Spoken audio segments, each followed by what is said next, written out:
Good afternoon to you. Thanks for clicking on to Tuesday's edition of the Long Range Discussion. Mark Vaughan here.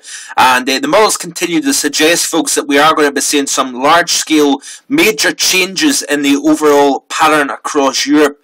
We do appear to lose the amplification of the pattern over Europe that's been dominating for many weeks now.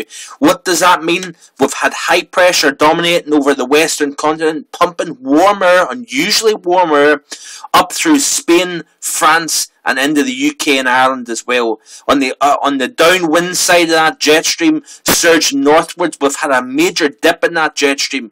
That dip has been pulling very cold Arctic air down through Russia into Poland, and the eastern parts of Europe has been shivering now for many weeks. In fact, I would go as far as to say that Moscow's been shivering since at least early to mid-January, after we've seen that changeover from that very wild, stormy start to winter, where of course we've seen one gale after another just roar across the British Isles into Europe.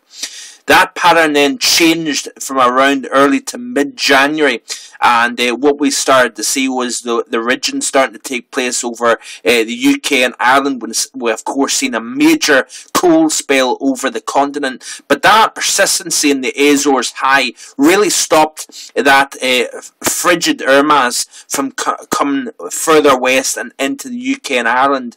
As well as that, it probably meant that it actually bottled up that cold, therefore intensifying that pool of cold air that had nowhere to go, because the Azores high was so persistent, so dominant. Why do I think that was the case? I think a lot of it's to do with the drought over Spain, over France, and over a large swath of England as well. You'll be seeing that in the media, the newspapers, the BBC, making more and more reference now to this drought across the British Isles. That, folks, is playing a lot in my mind. It's also going to play probably a major role in my summer forecast that will be released on the 31st of this month. But certainly I believe a lot of it has to do with the drought, the feedback to the atmosphere, enhancing high pressure aloft, and we certainly have seen that over recent weeks across the UK. Temperatures running widely 5 to 10 degrees above normal, and of course we've seen probably similar values on the below normal end of the scale over Eastern Europe. Now, when I skip through this sequence, folks, you'll notice what I'm talking about. You can see it quite clearly here.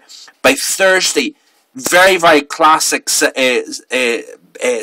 here that I'm talking about. The ridge in the west, trough in the east, temperatures, I would say 4 to 8 above normal in this region, 4 to 8 below normal in this region over eastern parts of Europe.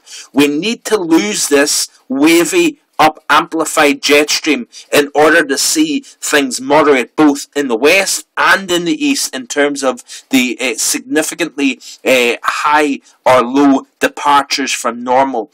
It's all about the average temperature. The average temperature running well above normal in the west, well below normal in the east, and certainly we need to see some relief from that. By Saturday, you notice some subtle changes taking place. We've got a trough in the digging into the UK and Ireland, introducing much cooler air than what we've seen of late. We've also got a ridge now starting to push through Central Europe.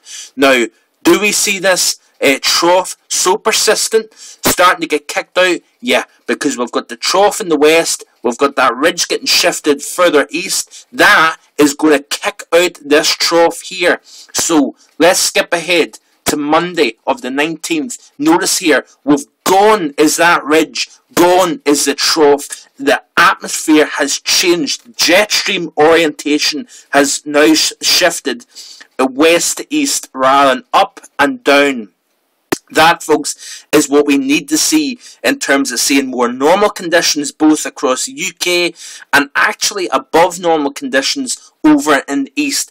Muscovites need to see some significant thaw. It's been a long and a very tough winter for them, folks, and it looks as if finally we're going to see those significant changes. Tuesday the 20th, look at that there, the jet stream ripping across the Atlantic through the British Isles and right across Europe. So gone is that cold. Yeah, we've got a bit of cold air up to the north, but Moscow, you folks are going to be enjoying some temperatures potentially over 10 Celsius above freezing. above rather than below. That is, of course, very good news. This pattern had to change sometime soon. It looks as if we're seeing that from this weekend and right through next week, and hopefully winter may in fact be gone from the eastern part of Europe. Let's skip ahead to Thursday, and we can see here a waviness in the jet stream. Yeah, that bias towards that ridge again in the western part of Europe. We've also got an upper level feature here that's going to enhance 5 to as much as 10 days of probably unsettled cooler conditions in this part of the world, in the southwestern part of Europe. But that ridge is starting to push once again back into the UK and Ireland by about day 8 or day 10. And the reason for that, I believe, is the drought over the west. And I think that, folks, if things don't change and we get some decent rainfall into the southern part of the British Isles, that could have a big impact on our summer here in the British Isles, and especially where the drought is. That drought could start to expand as temperatures start to warm up with the change in the season going through springtime. Those temperatures wouldn't surprise me if we have a very warm spring in parts of the British Isles. That, of course, will help expand that drought. By day 10, the 23rd, you notice here the ridge trying to work its way into the British Isles. Do we see a trough on the lee side of that ridge? Yeah, that is a possibility, but certainly not nearly as cold as what we're seeing during the latter part of the week. Keep checking back to my blog, First Hand Weather, Facebook and Twitter, and I'll keep you up to date. Bye for now.